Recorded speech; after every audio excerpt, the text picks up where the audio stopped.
Assalamualaikum warahmatullahi wabarakatuh. Perkenalkan, nama saya Raffiani Pasibuan dengan NPM 23082601899. Kali ini saya akan mempresentasikan mind map pada blog Special Sense dengan topik pada blog telinga hidung tenggorokan dengan judul rinitis alergi. Oke, jadi apa itu rinitis alergi? Secara definisi, rinitis alergi merupakan suatu peradangan pada mukosa hidung yang dimediasi oleh imunoglobulin E setelah terpapar alergen pada individu yang tersensitisasi. Nah, apa dia yang menjadi etiologi atau alergen itu pada rinitis alergi?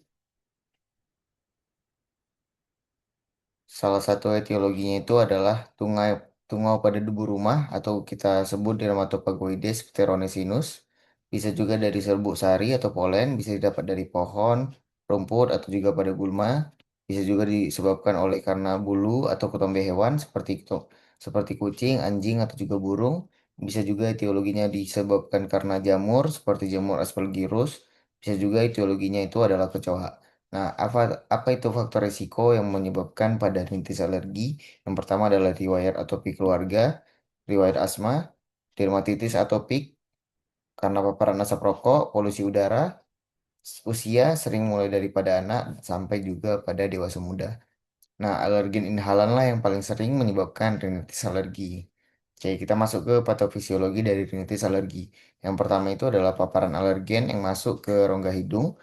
Nah, selanjutnya alergen akan dikenali oleh APC dan juga aktivasi sel limfosit TH2. Nah, TH2 ini menghasilkan aktivasi IL-4, IL-5, IL-13, dan kemudian memproduksi imunoglobulin E.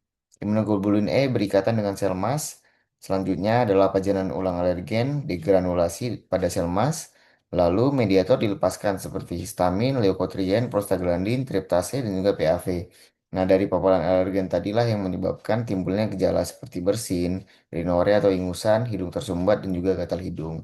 Nah, ada dua fase reaksi pada patofisiologi rinitis alergi. Yang pertama adalah fase awal.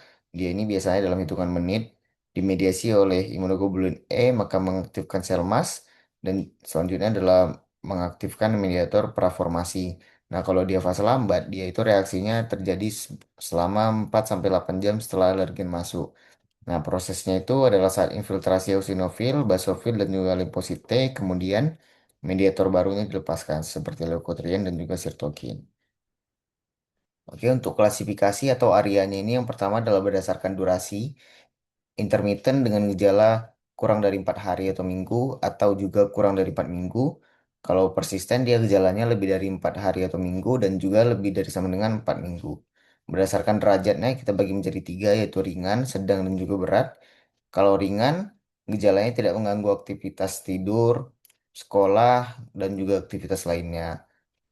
Artinya tidak mengganggu kualitas hidup. Kalau sedang, dia sudah mengganggu kualitas hidup, gangguan tidur, gangguan aktivitas sehari-hari. Kalau berat, dia gangguan kualitas hidupnya berat, gangguan tidur berat, gangguan aktivitas berat.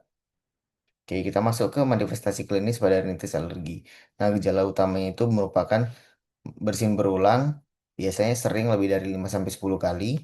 Rinorenya bening, encer, dan juga seperti air, hidung tersumbat, dan juga gatal di hidung. Nah, gejala penyertanya itu mulai dari mata gatal dan berair, diakibatkan tadi hidungnya eh, sumbat, maka kelenjar air mata yang harusnya keluar dari mata dan juga hidung tertutup dari hidung, maka fokusnya akan pada keluar dari mata. Lalu gatal di tenggorokan, penurunan penciuman karena hidung tersumbat, napasnya akan melalui mulut, mendengkur, kelelahan, dan juga sulit konsentrasi.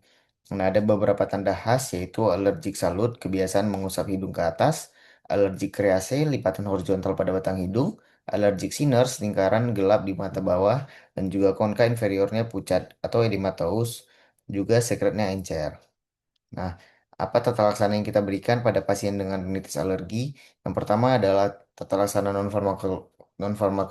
non-farmakologi, yaitu membersihkan rumah secara rutin, mengurangi debu dan tungau, gunakan sarung bantal anti tungau, cuci spray dengan air panas, menjaga kelembapan ruangan di bawah 50%, hindari asap rokok, polusi, atau juga parfum yang menyengat.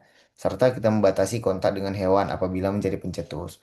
Nah, pada tata laksana farmakologinya yaitu pemberian antihistamin generasi kedua seperti cetirizine untuk menghindari alergi, pemberian kortikosteroid intranasal, ini merupakan terapi pilihan utama, lalu pemberian dekongestan jangka pendek. Selanjutnya adalah kita memberikan antagonis reseptor leukotriene seperti methotrexate dan juga kita lakukan tata laksana irigasi hidung dengan larutan salin seperti NaCl. Lalu selanjutnya kita berikan tata laksana imunoterapi untuk densitas dipertimbangkan pada pasien dengan gejala persisten, alergennya spesifik dan juga pasien yang memilih terapi jangka panjang. Nah, rutenya itu secara subkutan, SOIT dan juga secara sublingual. Untuk komplikasi pada pasien rinitis alergi dapat berupa sinusitis kronis, otitis media efusi, asma eksaserbasi akut, gangguan tidur seperti mendengkur dan juga apnu, lalu penurunan kualitas hidup, penurunan konsentrasi dan juga produktivitas. Nah, untuk prognosis pada pasien umumnya baik bila alergen dapat dihindari dan terapi diberikan secara adekuat.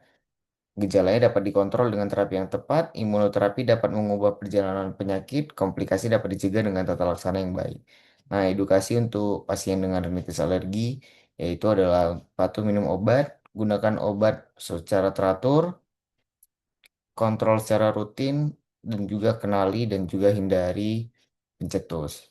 Nah, berikut adalah referensi yang saya gunakan.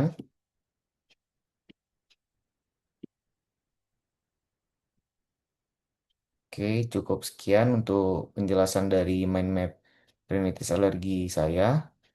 Mohon maaf apabila kata yang kurang atau ada salah-salah kata dalam penyebutan. Saya tutup. Wassalamualaikum warahmatullahi wabarakatuh. Udah langsung live aja, langsung live aja.